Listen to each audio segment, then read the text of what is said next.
नमस्कार, मेरा नाम पंकज द्विवेदी है। विगत 10 वर्षों से मैं एक संगठन चला रहा हूँ जिसका नाम है आर्यन पार्टी। भारत निर्वाचन आयोग में रजिस्टर्ड है और लखनऊ में और समस्त उत्तर प्रदेश में हम लोग कार्य करते हैं। सर, क्या कुछ मुद्दे हैं? संगठन किस तरीके से काम कर रहा है, क्या कहना चाहेंगे? देखिए, मुद्दे हमारे 10 साल से हैं और उसमें नए नए मुद्दे ऐड होते रहते हैं। पहला मुद्दा तो युवाओं का है।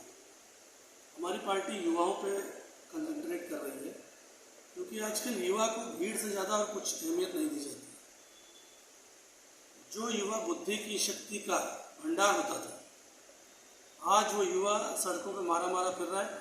डिग्री नाम की एक जंजीर उसके गले में लटका दी गई, उसकी स्किल्स खत्म हो गई हैं और डिग्री दिखा के उसे नौकरियां नहीं मिल रही हैं। बेरोजगारी में वो परेशान है। ना एक युवा अपना परिवार बढ़ा पा रहा है और ना परिवार में सम्मान पा रहा है। कोई राजनीतिक पार्टी इस पर ध्यान नहीं दे रही है। हमारी लड़ाई उन सभी राजनीतिक पार्टियों से है। युवाओं को रोजगार का अधिकार होना चाहिए, ये हमारी पार्टी का मुख्य मुद्दा है। हम कहते हैं कि शिक्षा को आप टफ से टफ बना दीजिए, शिक्षा कितनी भी टफ कर दीजिए, लेकिन जो नौजवान उस शिक्षा को पार करते हुए मतलब पोस्ट ग्रेजुएट करते हुए बाहर निकले, उसको रोजगार देना सरकार का अधिकार, सरकार का कर्तव्य होना चाहिए और उस नौजवान का अधिकार होना चाहिए।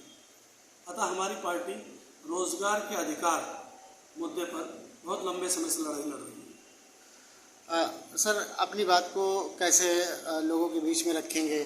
कैसे अधिकारों की बात को जो युवा हैं उनको दिलाएंगे अधिकार? किस तरीके से काम करेंगे?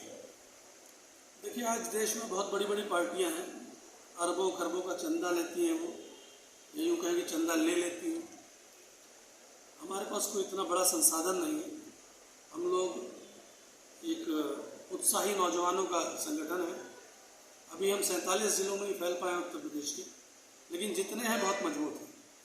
हम लोग घर घर जाके या लोगों को इकट्ठा करके उनको राजनीतिक जागरूकता भी देते हैं और देश किस राह पर जा रहा है इसके बारे में भी समझाते हैं। हम लोगों को सच्चाई से अवगत कराते हैं कि आपको स्क्रीन क्या दिख रहा है और असली में हो क्या रहा है। बस इसी तरह हम लोग ग्राउंड में काम कर रहे हैं। हमारा कोई अभी ऐसा एम नहीं है कि हम चुनाव लड़के सांसद विधायक बन जाए तुरंत। अभी बहुत लंबा समय पड़ा है। हम अपने देश की जनता को जागरूक करना चाहते हैं। पहला लक्ष्य पार्टी का अगले 5 सालों का यही है। सर, अभी जैसे चुनाव भी बहुत नज़दीक हैं, तमाम दल तमाम संगठन अपनी अपनी बात करते हैं कि भाई जो हमारी बात मानेगा हम उसको सपोर्ट करेंगे और उस पार्टी के लिए हम वोट करेंगे, मतदान करेंगे।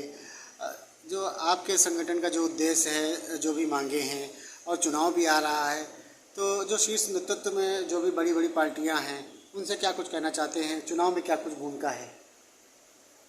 देखिए, पहले तो अपने देश में जो सिस्टम चल रहा है कि नागनाथ जाते हैं तो सांपनाथ आ जाते हैं, तो पहले तो ये सुधार करूँगा। वही लोग जो कल को सत्ता में बैठे थे कांग्रेस पार्टी का तमगा लगा के, वही लोग 90% वही लोग आज भाजपा में बैठे हैं, सत्ता में भाजपा का तमगा लगा। चेहरे नहीं बदले हैं, सिर्फ पार्टी बदली है। मैं दोबारा ध्यान दिलाना चाहूँगा, चेहरे वही हैं।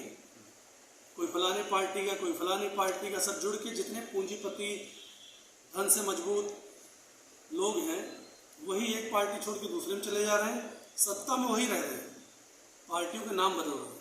हमारी पार्टी का लक्ष्य ये है कि हम कॉमन इंसान को ज़मीन से उठा के इलेक्शन लड़ा के नेता बनाना चाहते हैं। पुराने नेता हम एक भी नहीं रिपीट करेंगे, ये मैं आज आपके सामने कह रहा हूँ।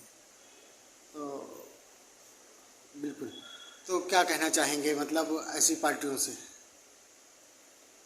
भाई आपके साथ कितनी संख्या में लोग हैं, क्या कुछ है? देखिए, बड़ी पार्टियों को मैं सुझाव दे सकता हूँ। बड़ी पार्टियाँ एक काम करें कि अपने कार्यकर्ता और अपने एजेंडे पर लागू कायम है। जनता उनके एजेंडे को और उनके कार्यकर्ताओं को वोट देती है। उनको कोई हक नहीं है कि जिसको वोट नहीं दिया जनता ने उनको लाके बिठा दे। अगर जनता को उन्हीं को वोट देना होता तो जनता उन्हें वोट देती। जब जनता ने आपको वोट दिया तो आप दोबारा फिर से उन्हीं उसी गंदगी को उठा के अपने यहाँ सिरमौर बना रहे। ये जनता के साथ धोखा होता है। अतः पार्टी बंदी, जो पार्टी बदलाव वाली राजनीति है, इस पर लगाम लगनी चाहिए। तो इसके लिए क्या करेंगे आप? ये तो नैतिकता की बात है, ये तो नैतिकता होनी चाहिए। इसके लिए कोई कानून थोड़ी बन सकता है, ये एक नैतिकता है। भाई आपसे जुड़े तमाम युवा हैं, भाई 47 राज्यों में आपका है, तो काफ़ी संख्या में लोग जुड़े हुए हैं, तो कहीं कोई जागरूकता शिविर वगैरह, जागरूकता कार्यक्रम वगैरह इस संबंध में? देखिए, हम लोग समय समय पर मीटिंग्स करते रहते हैं। हाँ। हमारी पार्टी में उत्तर प्रदेश के भी कई ज़िले हैं जो हम कवर कर लिए हुए हैं, और विभिन्न ज़िलों में हम लोग कार्यक्रम करते रहते हैं, लोगों में पर्चे बांटते रहते हैं, जागरूक करते रहते हैं। और इसी तरह का काम आरएसएस नाम का एक संगठन है वो करता है। तो ये जन जागृति फैलाने का सबसे अच्छा तरीका है।